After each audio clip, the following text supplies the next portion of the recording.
Hey everyone, welcome back. Thanks for joining us. Today we've got a brand new story to share with you. So let's begin. There is always a nagging doubt in your mind when you take desperate measures. What could I have done to avoid this situation? What actions could I have taken so that I wouldn't be here? I was fairly certain that I could have done nothing. I had few options. How do you convince an adult that their actions are going to destroy everything they profess to hold dear? You can't force them to do anything. You can only watch helplessly and deal with the consequences. That's where I found myself. My loving wife decided this would make us stronger, demonstrate our love for each other, how strong it was and what we meant to each other. I felt it demonstrated how weak her love for me was, and how selfish and spoiled she was. I'm just an ordinary man, living an ordinary life. I'm no strong, tender romantic hero. I have faults like anyone else. I don't pay enough attention to anyone other than myself. I work too much. I get angry sometimes when I shouldn't. I don't do it deliberately. It just happens. I'm human. Life is like that. Work and events get in the way. I've been married to Amanda for 19 years. We had sex 2 or 3 times a week. It was always good, and we both enjoyed it. We were both up for more whenever we could find the time. Other things, football, a good book, a TV show, distracted us, or maybe the girls wanted us to do something. We made time when we needed to or one of us was feeling horny. I'd never turned down a chance to make love to her, and she'd never done that to me. If we're sailing right along, finance is getting better all the time. We had 2 daughters, Olivia and Audra, 16 and 14. I may have been ordinary, but they were something special.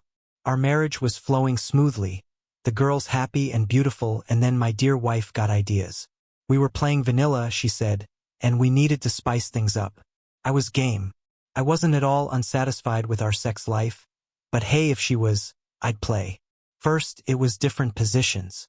I was athletic and in good shape, and I enjoyed the hell out of it. This was great. I was down with all of it. Sex was great. Everything else was spectacular. Next, it was role-playing. I had no idea where that came from, girlfriends, women's magazines, or some moronic TV show. It was fun for about 3 times, and then it was just stupid. I had too much trouble concentrating when I was inside a hot woman to maintain my Leonardo DiCaprio character or remember that she was Scarlett Johansson. I refused to do it anymore. Suddenly, she was displeased. "Corwin, how long has it been since you went on a date?" she asked one day. "Last Friday, I took you out to that Italian place you've been wanting to go to," I said. "We went to the movies and your mom kept the girls overnight. Remember?" "I don't mean with me," she said. "How long has it been since you went out with someone else?" "Jesus, Amanda, are you accusing me of something?" I asked. No, honey, that's not it at all. I just wonder if you remember the name of the last girl you went out with besides me." "Yes, I do," I said. "Her name was Donna, and it was about 2 weeks after I met you. I think you might remember her too. We kind of had a big argument about that date." "Do you ever miss it?" she asked.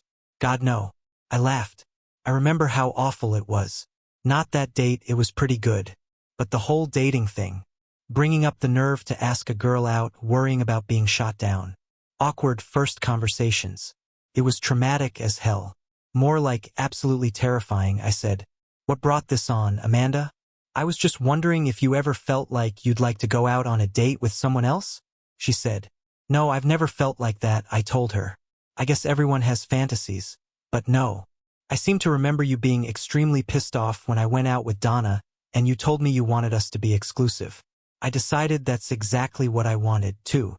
If I felt differently, I wouldn't have asked you to marry me. That's what being married means. You don't go on dates with people other than your spouse." She let it drop, and I didn't hear any more foolishness for a month. It was a Friday night, and we just finished making love.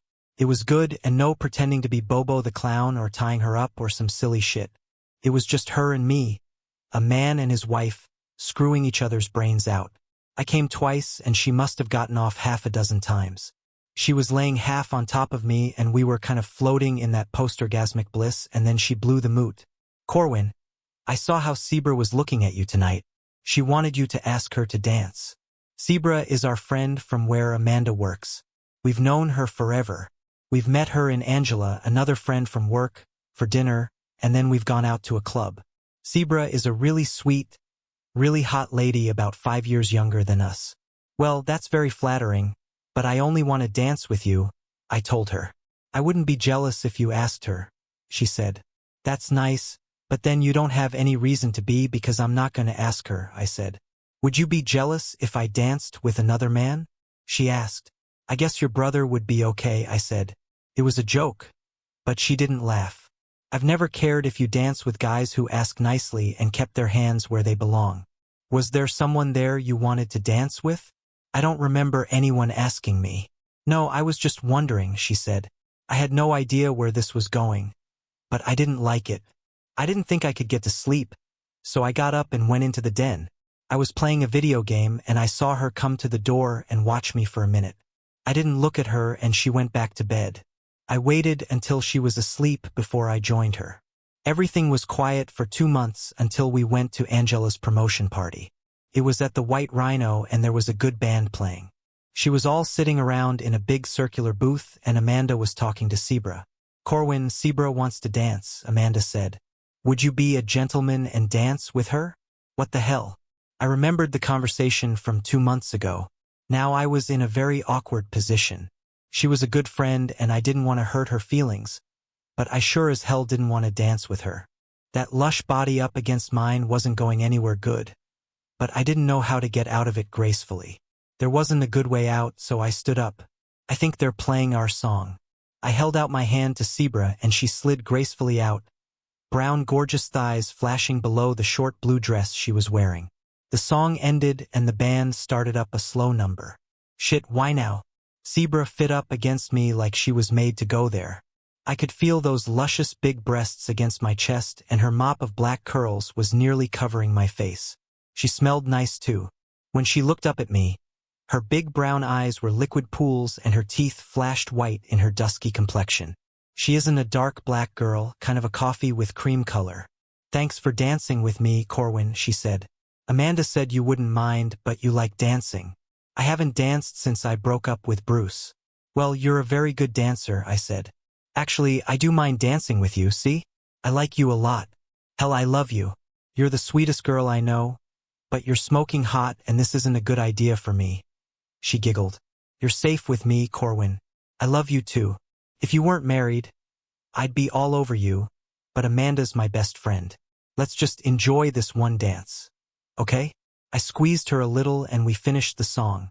When we got back to the booth, Amanda wasn't there. I looked around and spotted her black and white dress. She was out on the floor with some young Nordic-looking guy. She was laughing up at his face and his hands were a lot lower than they should have been. She noticed me standing and looking for her. She smiled and shot me away. I was pissed, very pissed, in fact. She had sent me off with C so she could dance with that asshole. I threw a couple of 20s on the table and started walking toward the exit. C. Brown watched me halfway to the door and then she came running after me. She caught me when I was about halfway to the car. Corwin, stop. Where are you going? She was a little out of breath. We were being played, I told her. Amanda has been talking about dating other people and asking me if I ever thought about it. That's what this was. She's testing the waters. She set me up for this by getting me to dance with you. That gave her the excuse she needed to dance with Romeo in there. So what are you doing? She asked. Are you just going to leave her here? That's exactly what I'm going to do, I said. Well, you can't leave me here.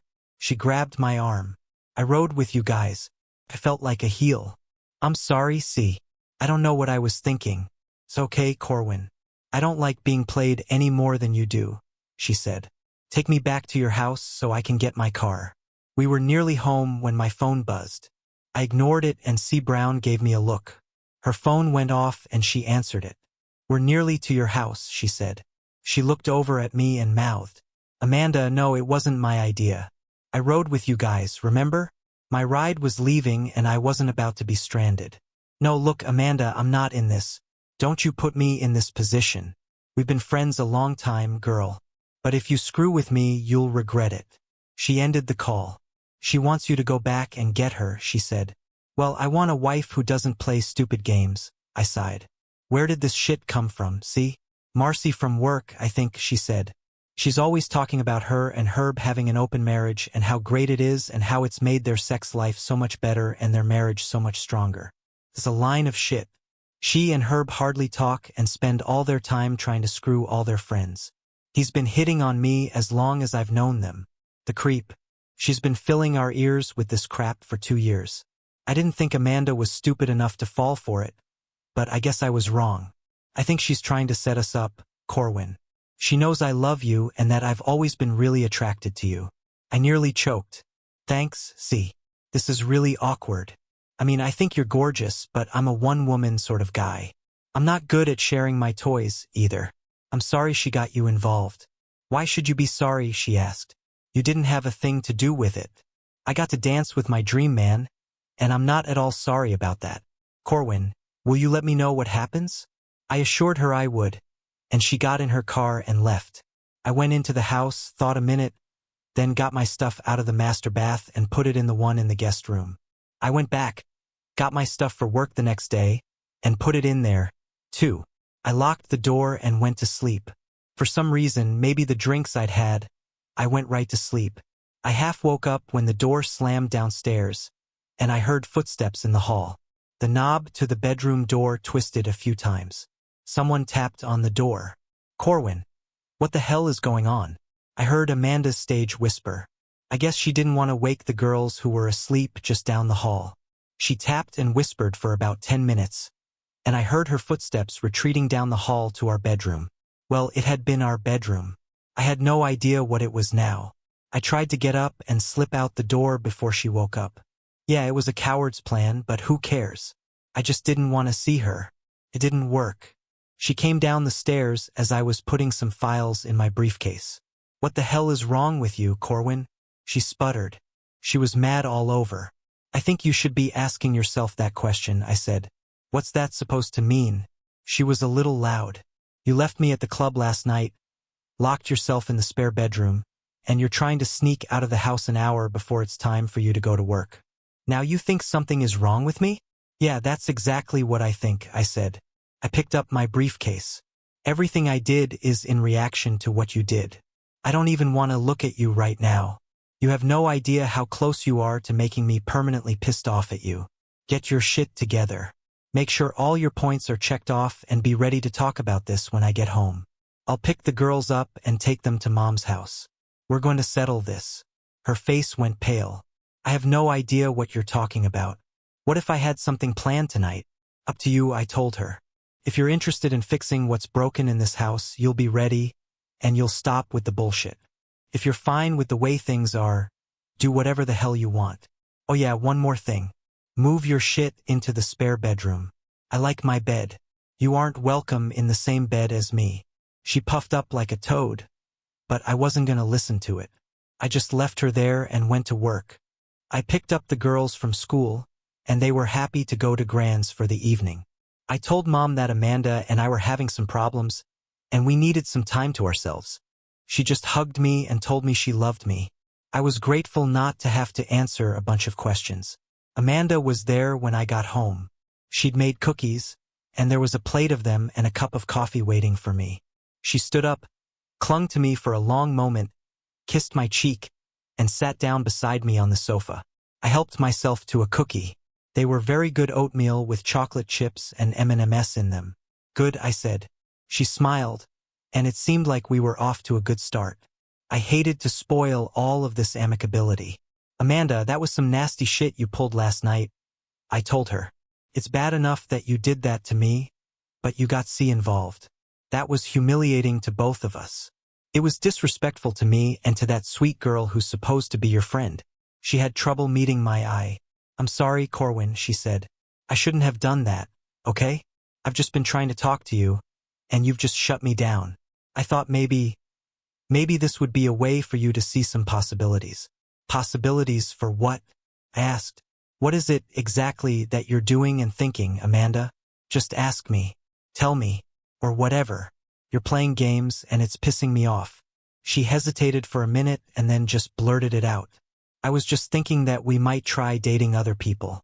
Well, there's a little problem with that, I told her. Actually, there are several problems. The first one is that both of us happen to be married. Other married people do it, she said.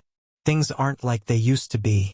Lots of people have open marriages, and they love each other more than ever. It just makes their love for each other stronger. How do you know that? I asked her. Everyone knows that, she said. The girls at work talk about it all the time. Are these girls married? I asked her. Yes, that's how I know about it. Give me a name, I said. Marcy, she said. Marcy and Herb have an open marriage, and their marriage is stronger than it's ever been. How do you know? I asked her. She told me, she answered. Well, that definitely means it's true. How do you know she's not lying? I have an idea, I told her. Let's look it up. Google knows everything. Let's take a look at all these loving open marriages. She seemed a little shocked, but she came and sat beside me while I fired up my laptop. I got the browser open and typed in how many people have open marriages. I had no idea what we were going to find, but I wanted to know. I clicked on the first link. According to the survey we read, less than 1% of Americans have open marriages. We checked several other links, and the result was the same. Less than 1%. I think she had expected something different. That's still a lot of people, she said. That's 3 million, at least. That's not right, I said. I doubt very many children are married, open or otherwise. Okay, let's try this, I suggested. I typed in how many Americans expect their partners to be faithful. We clicked the link and found out that it was more than 95%. So, what do you suppose that means? I asked. I guess that most people aren't very open-minded, she said. I thought there'd be more people with alternative lifestyles. I hear about it all the time. I wonder how many of those open marriages end in divorce. Want to see? I asked. I don't think she did. Well, I did, and I wanted her to know. I typed in how many open marriages end in divorce. The answer turned out to be that 92% of open marriages end in divorce in 5 years or less. Okay, I said, let's see. Less than 1% of Americans are in an open marriage. That means that out of 1 million people, fewer than 10,000 are in open marriages. 92% of open marriages end in divorce. That means that out of that 10,000, there are 800 that don't end in divorce in 5 years. That's 800 out of 1 million, Amanda. You do the math. If 92% of 1% fails, how many successful open marriages are out there? What are the chances that ours would be one of the ones that work? Her voice was quiet. Not very good, she said. The paltry few that do succeed are the ones where both parties are on board. I told her. Look at the screen. 100% of the ones where one party is coerced into doing it fail. Ours would be one of those because I'm sure as hell not doing it willingly. Can you imagine how my feelings of resentment, competitiveness, jealousy, insecurity, and betrayal would affect us if I were to allow this? The only possible reason I would do something so absurdly painful would be if I were desperate to keep you. I'm not that desperate. Other women are attracted to me. One told me so last night. If I were some pathetic loser who couldn't get a date or a sick freak that likes watching his wife screw other men, maybe I'd be interested in playing your game. I'm not that man, Amanda. I'd rather you shoot me in the head than break my heart. I don't think you can believe everything you see on the internet, she said feebly. No, you're probably right, I said. I think a good bit of it is probably bullshit. Especially the part about things are different now. Lots of people have open marriages. That's the part you shouldn't believe. Do you think you can believe everything that Marcy tells you? How many times has she been divorced? How about her husband? How many times has he been divorced? I don't know about him, she said. Well, what about her? I asked. For times, she said quietly. So you're taking marriage advice from a 4-time loser? I asked incredulously. It's not like that, she protested. She and Herb have a really strong marriage. I don't know what happened the other times. Maybe she married assholes. Or maybe she's the asshole, I said. I was disgusted with this shit. I asked her where all this crap was coming from. She said Marcy talked about this all the time. I also found out that Marcy and Herb hardly speak to each other and spend all their time trying to have sex with their friends. How do you think this is going to end? Amanda? What exactly do you think you're doing? Well, don't you think our sex life has been a little bit stale lately? She asked. No, I don't, I told her. I've been perfectly happy. How many times did you climax the last time? Half a dozen. It's gotten weird because you want to play stupid games. Wait a minute, were those Marcy's idea too? I could tell by the look on her face that they were. Jesus Christ, I exploded. They were her idea. This is effing unbelievable. We have a really strong marriage. This could be so good for us and so exciting, she said. We could come home and tell each other about our experiences and it would be so hot.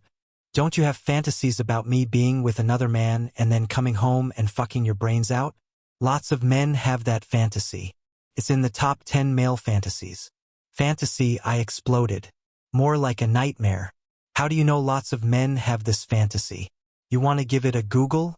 I don't know who's into the shit, but it makes my skin crawl just thinking about it. You do that, any of that, and we're through, Amanda.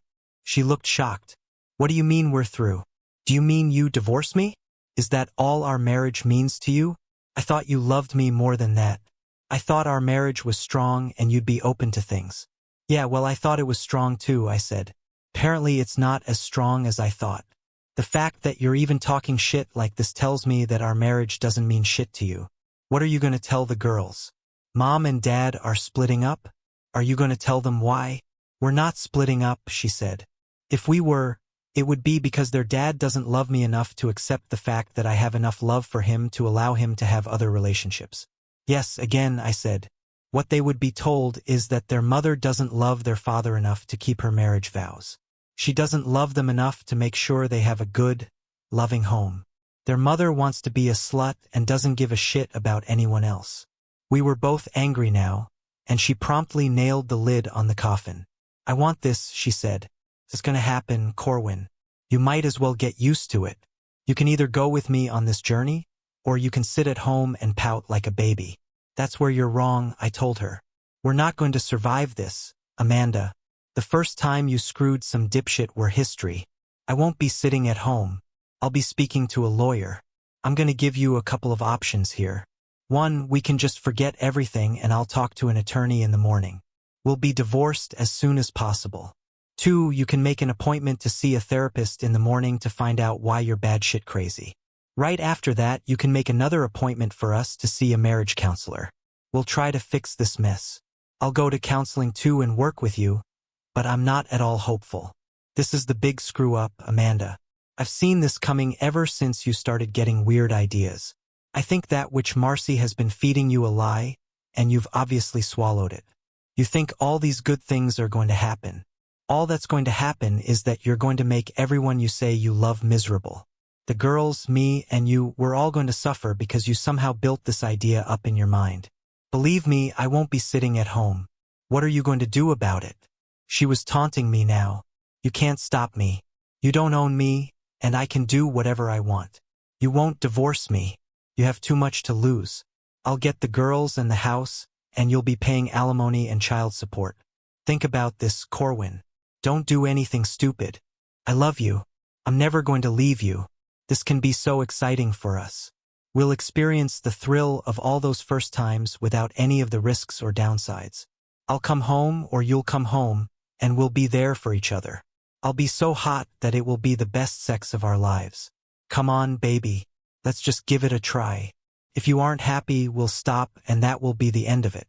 She stood up, came over to my chair, and tried to wrap her arms around me and kiss me. I pushed her hands away and stood up. Don't touch me, I told her. I need to think about this. I'll let you know what I decide. I lied. I didn't need to think about it at all. I just needed to get my ducks in a row. She was probably right about everything she'd said concerning divorcing her. That whole system is messed up 9 ways from Sunday. I needed to make some moves. I left her there, went up to the master bedroom and locked the door. After being on the computer for 30 minutes and on the phone for 10, I had a plan for the money. The problem was the girls. I checked, and under Georgia law we lived in Atlanta. Children over the age of 14 get to choose with whom they live. I was betting on me. Audra was a slam dunk. She was Daddy's princess, always had been. Olivia loved me. I knew that, but she thought a lot of her mother, too. I knew there was no way Audra was going with Amanda, and I didn't think Olivia would want to be separated from her sister. I was betting that if I could get them to hear what their mother was planning, how she planned to use them as leverage to force me into this open marriage. They would want nothing to do with her. Yes, it was cynical and I hated every thought I was having, but I wasn't the one changing the rules. That's what it amounted to. If Amanda had come to me before we got married, told me she wanted to stay faithful to each other for 19 years, then start screwing other people, would I have married her? Not a chance in hell. I'd have been out of there like a cat with its tail on fire. She knew it, and she would have done the same thing. Now she wanted to change the rules and force me to go along with it. She was threatening me with what she was going to do if I didn't. Had she come to me, told me she wanted to screw around and wanted to divorce, I'd have been hurt badly, but I would have done the decent thing. We'd have split everything up, figured out a custody agreement, and that would have been the end of it. Not after this extortion shit. The conversation happened 2 nights later. Amanda didn't know the girls were listening from the stairway. She started by apologizing. I wasn't buying it. So you've decided to see a therapist and start marriage counseling? I asked. There's nothing wrong with me, she snapped. It's you that has the problem. You're planning to have sex with other men, and I'm the one with the problem? I asked. I'm not planning anything, she said. I don't have some big plan worked up to go out and have sex. I mean, to date anyone else. I'm not even expecting that. I just think we should have the option if it comes up. I have a different idea, I told her. Just so you know, I have opportunities to cheat on you occasionally. It's not every day, but it happens. Times down through the years, I've had my chances. Do you know what kept me from doing it? What, she asked. I did have a plan, I told her. I was planning not to cheat. I went into every one of those situations with the plan that I wasn't going to do it. That's what being married is all about. Planning to have a good marriage, planning not to have sex with other people. If you don't plan to succeed, you're planning to fail. Isn't that what they say? That's what you're planning to do. You're planning to betray all the promises you made to everyone. Me, your kids, God, and everyone else. How do you suppose the girls are going to take that? You're not going to tell them a damn thing, she snapped. You know the mother always gets custody of the kids. I'll take them away from you, and you'll never see them again. I'll make sure that every time you have a visit, something will come up. You better not breathe a word to them. She glared at me and stormed off.